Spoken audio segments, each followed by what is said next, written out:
చెట్టు కూడా బాగుంటుందండి, లోపల పైకి చూడడానికి బాగుంటుంది, లోపల పురుగు తినేస్తూనే ఉంటుంది, వెళ్ళి అలాగనే ఏమైపోతుంది, పడిపోతుంది. ఎంత భారీ చెట్టు చిన్న గాలికి ఏమైపోతుందంటే లోపల తినేస్తే అనుకుంటున్నావు నేను బాగున్నా, నీ భక్తిగా ఉన్నా, నాకు అవసరం లేదు అనుకోదు. ఇది వాక్యము నాకు, నీకు, మనకు. ఎవరికి ముందు? నాకు. దైవ సేవకుడు అయినా నాకు, కూర్చున్నా నీకు. నువ్వు ఎలా కూర్చోవద్దంటే నాకు అన్నీ తెలుసు, నేను ఎందుకు చెప్తున్నా అంటే నేను అన్నీ తెలుసు, నేను బలభరితం చెప్పి కూర్చోవద్దు. ప్రభువా నేను ఫలించాల కదా, నేను ఫలించాలి, నాకు చదవచ్చులే, నేను మరి చక్కగా నేనే స్కూల్లో కాలేజీలో టాపర్ నేనే అనుకోవద్దు.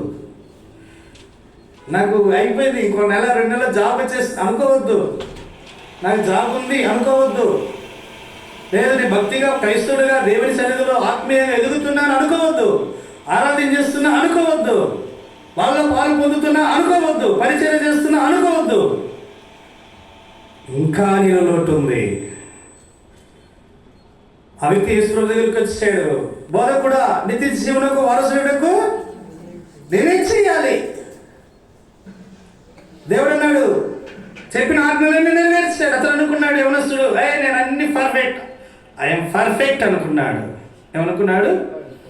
ఐఎమ్ అన్నాడు. దేవుడు అన్నాడు, నువ్వు పర్ఫెక్ట్ కాదు అన్నాడు దేవుడు. కోపం వచ్చేసేది. ఇది ఏంటిరా? యవనస్తుడు కోపం వస్తుందా లేదా? తమ్ముడు వస్తుందా లేదా? చెల్లెమ్మ వస్తుందా లేదా? మీ తల్లి ఏం చెప్పినా నీకు నచ్చలేదు అనుకో, ఏమొస్తుంది?